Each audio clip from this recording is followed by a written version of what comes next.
Kilby is animated with a kind of natural boyish charm as we cover the complicated story of everything from his heroin years and his relationship with his daughters to his interest in Eastern philosophy and spirituality. Kilby is open about his drug use, but he isn't bragging about it.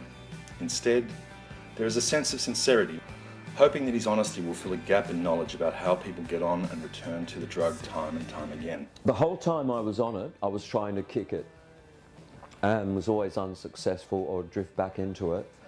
Finally, by the grace of God, I would imagine, I'd had my first set of twins who are now, say, Lulu, and I was living in Sweden with them. And then I went on tour and met a girl, and she had another pair of twins, and I went to America to be with her and that set of twins. And I went through withdrawals when I went there, and I always planned to get back on heroin. And I stayed there for a long time, and I completely dried out. And when I went back to Stockholm for a visit, I met up with my friends, oh, let's get some heroin, stupidly. And it didn't work. It always makes me feel bad. It never does that thing that it used to do. It's like, it just won't do it, you know? I made a video for someone in Victoria had a halfway house or something about but it was not for it wasn't for the patients to look at, it was for the staff. Look, there is a good side and a bad side. If there wasn't a good side, no one would do it. And people dealing with it need to understand as much about the pleasurable effects, and they need to understand the negative effects too, and see why junkies sort of keep falling off the path all the time. And almost every one of them had had a terrible, sordid childhood. And these people were all heroin addicts. And you know what? Why couldn't someone go, these people, if they have led such terrible lives, if they find comfort in this substance, why not give it to them?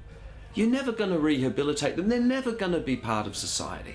It doesn't matter what you give them or the chance of giving them. As children, they were betrayed. His honesty about this period in his life extends to talking about his family, admitting he was an absentee father and that his relationship with his daughters is not the best, given that he flaked out on most of their childhood.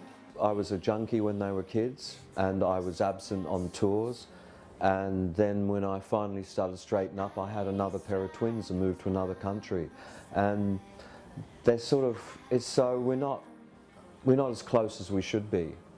We had a few great routines. So imagine they're identical twins. So they're sitting on my lap on a train with all these Swedes. And then I start doing this thing. One of them will start going, ah, and I'm going, ah, and the other one's doing another note. And I'm sort of playing them like piano accordions, like fast and slow. And one's going, ah, ah, ah, ah, and the other one's going, oh. But yeah, I'm not as close to them as I should be, and that's sort of, that's hard to undo, being a kind of an absentee father.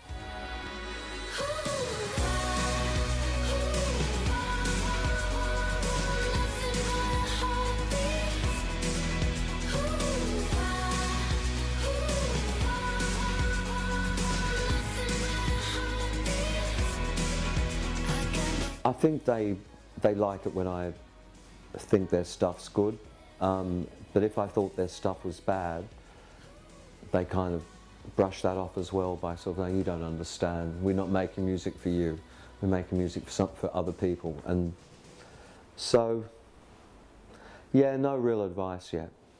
Just a bit of bitching about how things are. Kilby is still capable of a few conversational twists and turns, and a conversation with him is like doing your own high-wire balancing act, jumping from heroin to religion and spirituality to judging vegan cake-eating contests in Newtown. I'm a bit of an expert, self-taught, in Hinduism. I read the Mahabharata and the Srimad Bhagavatam, and then I've read quite a lot of Buddha, the Pali Sutras, and you know, different collections of his stuff. So I'm sort of familiar with that. I'm sort of pretty across Christianity as well, and also have an interest in Greek and Norse mythology, and I sort of have read up a lot of that stuff. I totally believe in reincarnation. I believe in karma, and I believe in God. You can't put it into words, whatever God is. It's something quite amazing and something incredible that it's very hard for us to grasp, I think. But I definitely believe in that. And I have taken a lot of stuff out of all that literature and sort of put it back into songs, for sure. As for what he's up to nowadays, Steve is still a prolific writer, touring artist, and something of an authority figure on the music scene. I've been doing a little bit of interviewing, I've been doing a little bit of narrating, I might do a little bit of presenting, along with everything else. I think every job you get within showbiz or the arts, whatever it is, trying to sort of do it with bring a bit of flair to it. If people want you to do something, try and do it in an interesting way. I think that's the challenge. That's what you try and do, sort of excel at whatever you can. I guess I am an overachiever. I'm still trying to knock out a load of stuff all the time, but just for the hell of it, just because I can. See what else I can do,